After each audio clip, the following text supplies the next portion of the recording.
اعوذ باللہ من الشیطان الرجیم بسم اللہ الرحمن الرحیم۔ ناظرین و سامعین، ایک نئی ویڈیو کے ساتھ آپ کی خدمت میں حاضر ہیں۔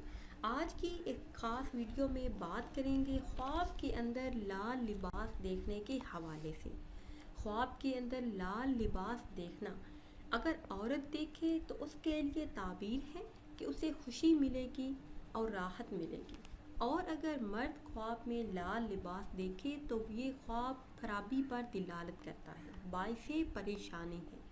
خواب کے اندر لال لباس پہننا رنج و غم میں مبتلا ہونے پر دلالت کرتا ہے، مصیبت آنے کی دلیل ہے، یا پھر صاحب خواب کے یعنی یہ خواب دیکھنے والے کے بیمار ہونے کی طرف اشارہ ہے۔ خواب کے اندر لال رنگ کی چادر اوڑھنا قتل، پھانسی، فساد اور مصیبت میں گرفتار ہونے کی طرف اشارہ ہے۔ ناظرین و سامعین، امید کرتے ہیں کہ آج کی یہ خاص ویڈیو آپ کو اچھی لگی ہوگی۔ اگر ویڈیو آپ کو اچھی لگی تو اسے شیئر کریں اور لائک کریں تاکہ آپ کی طرح اور بھی لوگ اپنی تعبیر اچھے طریقے سے جان سکیں۔ پھر حاضر ہوں گے ایک نئی ویڈیو کے ساتھ۔ اجازت دیجیے، اللہ حافظ۔